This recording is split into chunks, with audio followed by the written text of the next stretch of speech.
Hello everybody, it's Julia here from the Highly Sensitive Tarot. I hope everybody's well. I hope everybody is healthy, not got this miserable bug. It's been 2 weeks since I came down with this bug and I'm still not right at all. I still can't smell or taste. Still getting a lot of headaches, feel quite fatigued. It does make me wonder if I have had COVID at last, because as far as I know, I've not ever had it. But I think the loss of smell and taste is a bit of a giveaway, isn't it? But yeah, I've not been up to a lot really. I've just not had the energy. I've really wanted to get out in my garden and not had the energy. So I've been sort of watching a lot of YouTube, reading, just sort of pottering about at home. I have been spending time with my new decks, all the decks that I got for my birthday. Some I've put aside because I just don't feel it's the right time of year for them, like the Forager's Daughter, which is beautiful, but I think that's going to be like a springtime deck. But I've been really intrigued by this deck, the Quiet Rebel Tarot, which I bought the pocket size because I just wasn't sure how I was going to get on with it really. It's not my usual sort of style of cards, this sort of collagey thing, but I quite like this and I very much like the keywords, so that did help to sell it to me quite a lot. I downloaded the PDF guidebook and it's actually a really good guidebook. Lynn's got a really interesting and fun way of interpreting the cards. And there's some nice little spreads, so I have really been enjoying playing with this deck actually. Excuse me. And I thought because it's quite a unique deck for me, I would do a deck interview and just see what it's got to say for itself really. So this is the deck interview, and it's really positive. Every reading that I've done with this deck, to be honest, has been very straightforward, very positive, and very easy to interpret and understand. I would consider this to be a very easy reader, to be honest. And I'm really glad that I purchased it. Excuse me. You can hear, can't you? I'm still not right. Let's have a drink.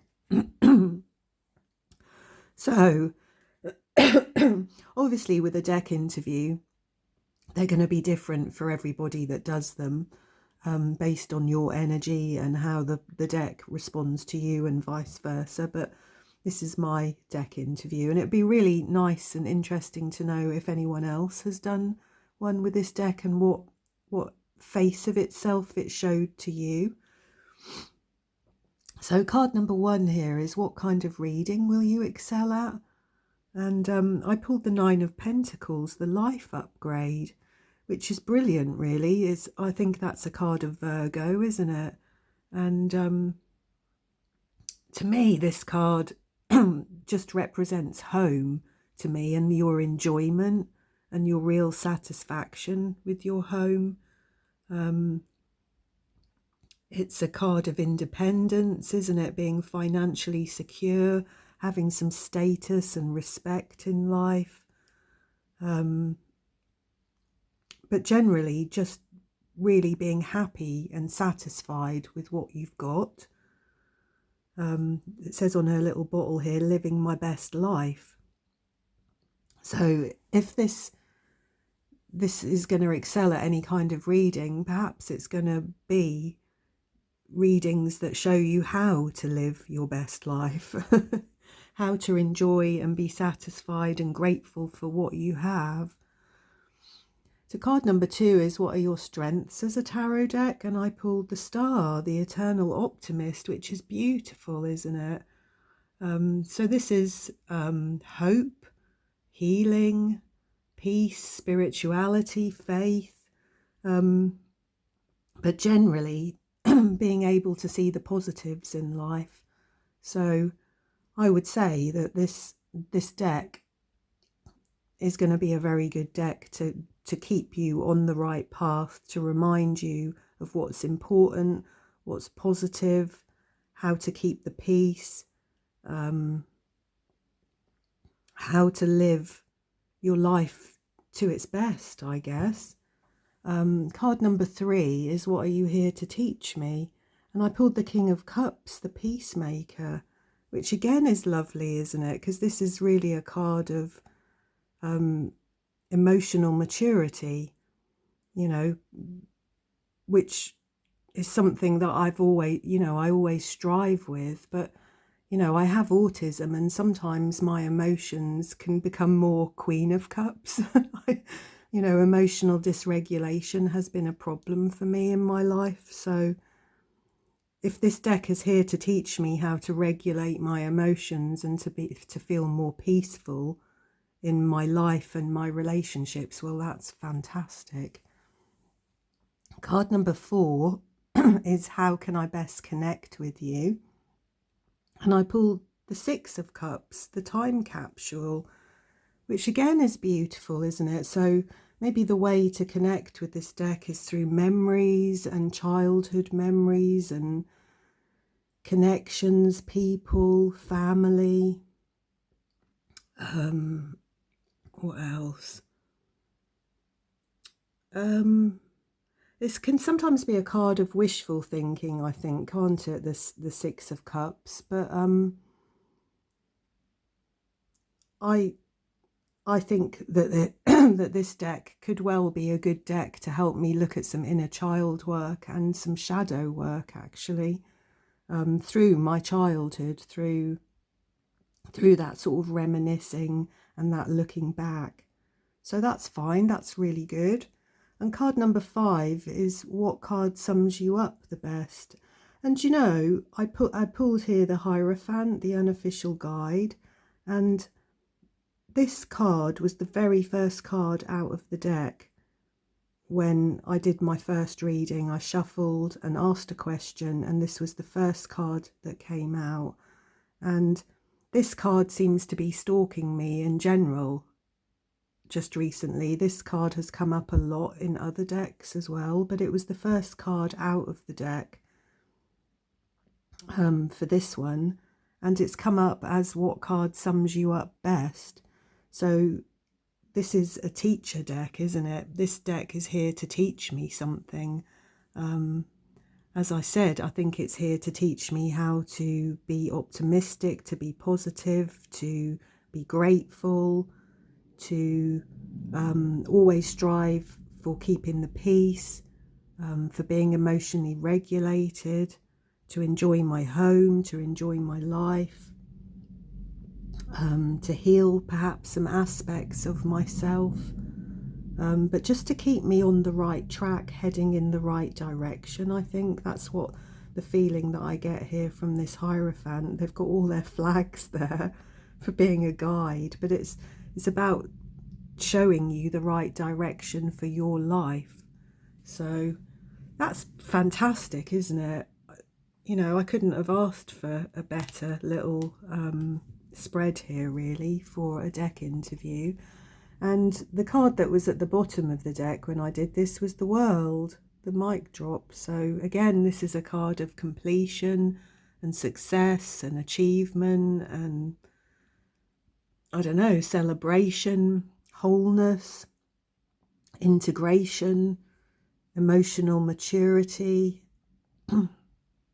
all the good things.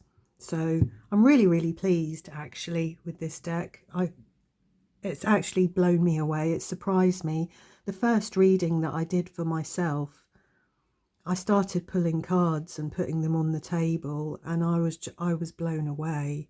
I think if I could have chosen cards to put down on the table that reflected how I felt about something, that was exactly what I got. I've already felt very in tune with this deck, so I'm really, really pleased with that. So The other thing I thought I'd do today is I would try and pair it with some oracles that I've got. I haven't tried them yet. This will be the first time. They may work, they may not. But I thought it'd be interesting to see what actually does pair with this deck, oracle-wise. I think I'm going to do a spread from the guidebook also, but perhaps not in this video. I might do that as a separate video.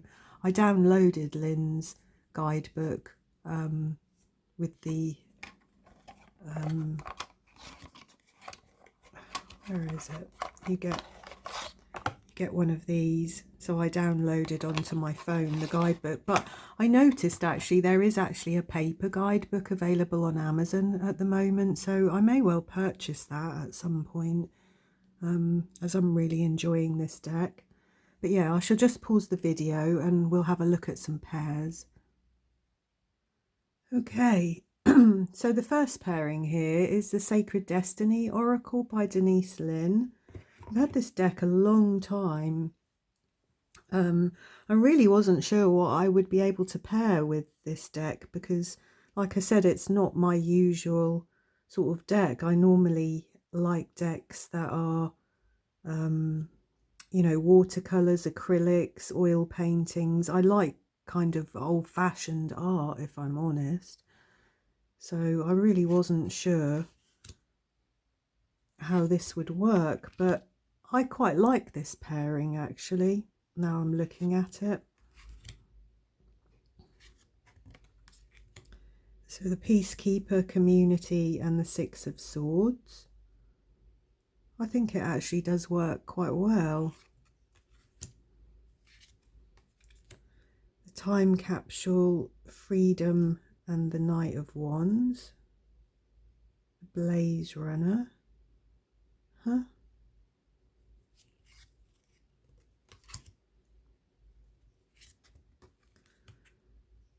The Hierophant, Fulfillment and the Page of Wands.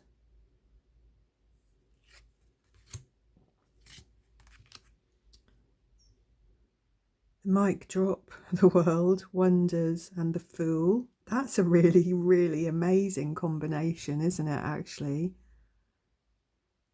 The Fool, the World and Wonders, and all the wonders in between the Fool and the World. I really like that. That's actually a good pairing, I think.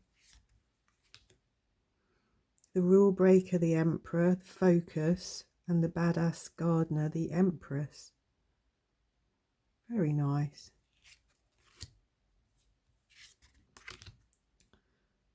The Last One Standing, the Nine of Wands, the Beast Whisperer, Strength and Change.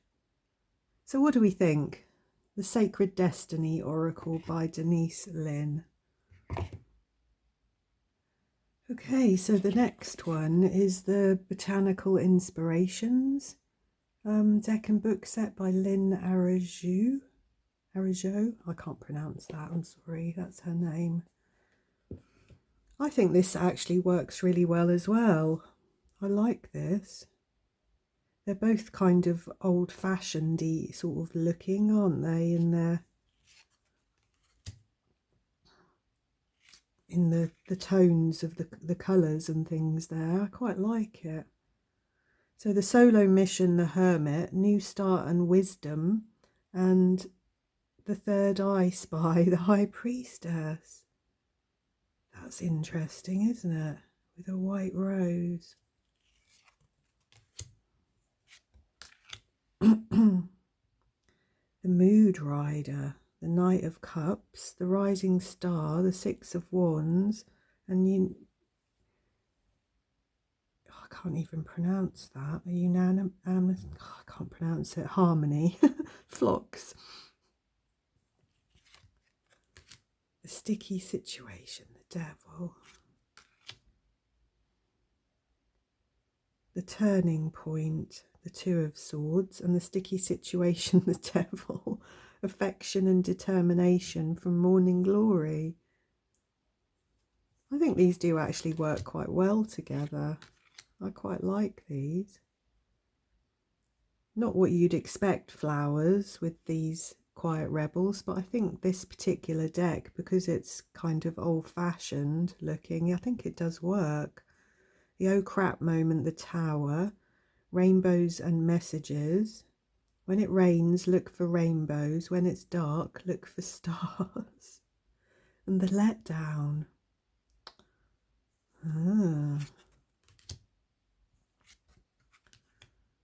The mad scientist, temperance. Gallantry, grant me a single smile. The sweet William, dianthus. It's a beautiful flower, that is. And the storm chaser, the knight of swords. The hollow victory, the five of swords. Enthusiasm and friendship. And the reality dropout, the hanged man. What do we think? I think that works pretty well, actually. I quite like it. Hello, George. George is in. Okay, and the last deck that I pulled out, I'm really not sure about this, actually. It's the Rooted Woman by Sharon Blackie, which is a beautiful, beautiful deck, but I'm really not sure it's going to work with this. Let's see.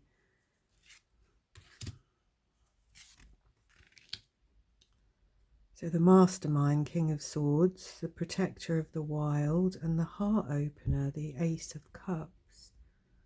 The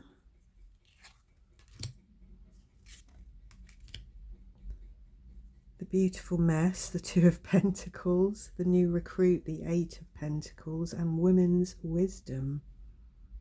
The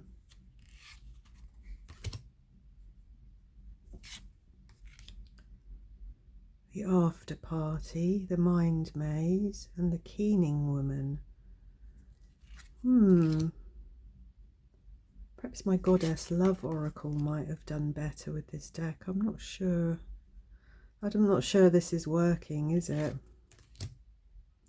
I just wondered, because there was such a lot of women in this deck, in the Quiet Rebel, and such a lot of women in this deck, whether they would actually work. I'm not sure.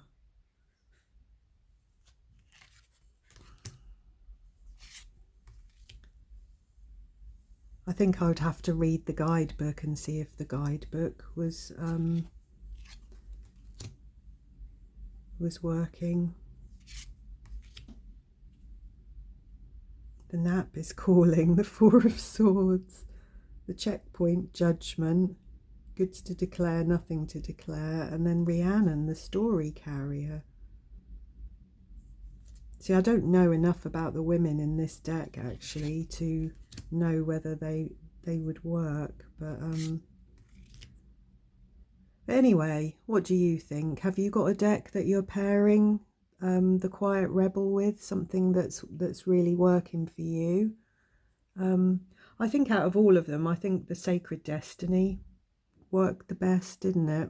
What do you think? Anyway, that's a quick little look at the Quiet Rebel deck, and like I said, I think I'm going to do one of the spreads from the book, and I'm going to do that in a separate video as like a collective reading. So yeah, I hope you enjoyed that. I hope you enjoyed looking at my decks. Do say hello. I love to hear from everybody. Sending you all my love. Thank you for being here, and I'll see you all again soon.